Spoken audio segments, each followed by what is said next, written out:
Hello दोस्तों, बहुत बहुत स्वागत है आप लोगों का हमारे YouTube channel success mathematics classes में। और जैसा कि मैं रसायन विज्ञान में परमाणु संरचना का कुछ ऑब्जेक्टिव लूसेंट से क्यूज देख रहे थे, तो हम लोग यहाँ लेवल 2 तक देख चुके थे और आज हम लोग लेवल 3 को देखेंगे, जिसमें परमाणु संरचना का लेवल 3 होगा। तो इसमें हम लोग फर्स्ट क्वेश्चन हम लोग का देखना है कि इलेक्ट्रॉन के तरंग प्रकृति की खोज किसने की थी। तो इलेक्ट्रॉन के तरंग प्रकृति की खोज जो किया था डी ब्रोगली साहब ने किया था। तो डी ब्रोगली साहब हमारा आंसर होगा। इन्होंने इलेक्ट्रॉन को डबल नेचर बताया था, एक वेव नेचर और दूसरा पार्टिकल नेचर था। नेक्स्ट क्वेश्चन हम लोग देखेंगे, तत्व के सबसे छोटे भाग को क्या कहते हैं। तो तत्व के सबसे छोटे भाग को हम लोग परमाणु कहते हैं, जिसका महर्षि कणाद ने अविभाज्य बताया था। नेक्स्ट क्वेश्चन हम लोग देखेंगे तो है डाल्टन के परमाणु सिद्धांत के अनुसार कौन सा सबसे छोटा कण स्वतंत्र रूप में रह सकता है। तो सबसे छोटा कण जो स्वतंत्र रूप में रह सकता है वो हम लोग का है परमाणु। नेक्स्ट क्वेश्चन है, किसी परमाणु का रासायनिक व्यवहार निर्भर करता है उसके कौन से कण पे। तो किसी भी परमाणु का रासायनिक व्यवहार निर्भर करता है न्यूक्लियस के गिर्द घूम रहे इलेक्ट्रॉन की संख्या पर। तो हम लोग का आंसर सी हो जाएगा। नेक्स्ट क्वेश्चन हम लोगों का आता है और वो है द्रव्यमान संख्या किसका योग होता है। तो द्रव्यमान संख्या जो किसी भी तत्व के नाभिक में उपस्थित प्रोटॉन और न्यूट्रॉन का योग होता है।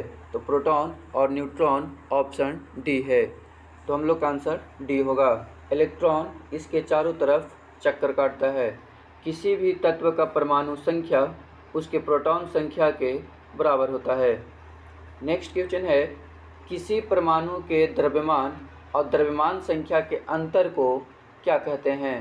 तो किसी भी परमाणु के द्रव्यमान और द्रव्यमान संख्या के अंतर उसमें से घटा दिया जाए तो हम लोग आ जाएगा द्रव्यमान क्षति। तो आंसर सी होगा।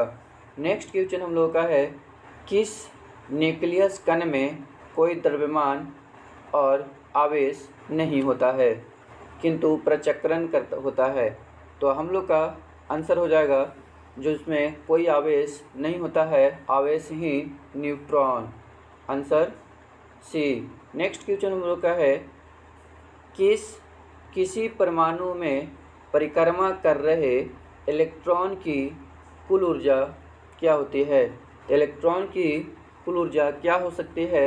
तो देखें, कभी उसका ऊर्जा नेगेटिव यानी घटता नहीं है, क्योंकि उसका ऊर्जा अपना कक्षा में लेवल पर रहता है। तो हम लोग देखें, इसका आंसर सदा धनात्मक होता है, क्योंकि यदि उसका ऊर्जा नेगेटिव या कुछ कमेगा तो एक समय आकर नाभिक में गिर जाएगा और तत्व खत्म हो जाएगा।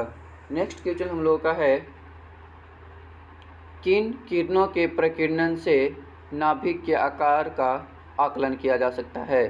तो हम लोग जानते हैं रदरफोर्ड ने अल्फ़ा कण का बमबारी एक सोने के परत पर करवाकर हम लोगों का पॉजिटिव चार्ज और नाभिक का खोज किए थे। तो हम लोग का आंसर हो जाएगा अल्फ़ा कण। नेक्स्ट क्वेश्चन है, नाभिक के धनावेशित होने की खोज की थी किसने। तो हम लोग अभी जस्ट जाने नाभिक का खोज रदरफोर्ड अल्फ़ा कण के बमबारी करवाकर किए थे। तो इसमें आंसर हम लोग का हो जाएगा रदरफोर्ड। तो हमारा 10 क्वेश्चन यहाँ से ख़त्म हुआ।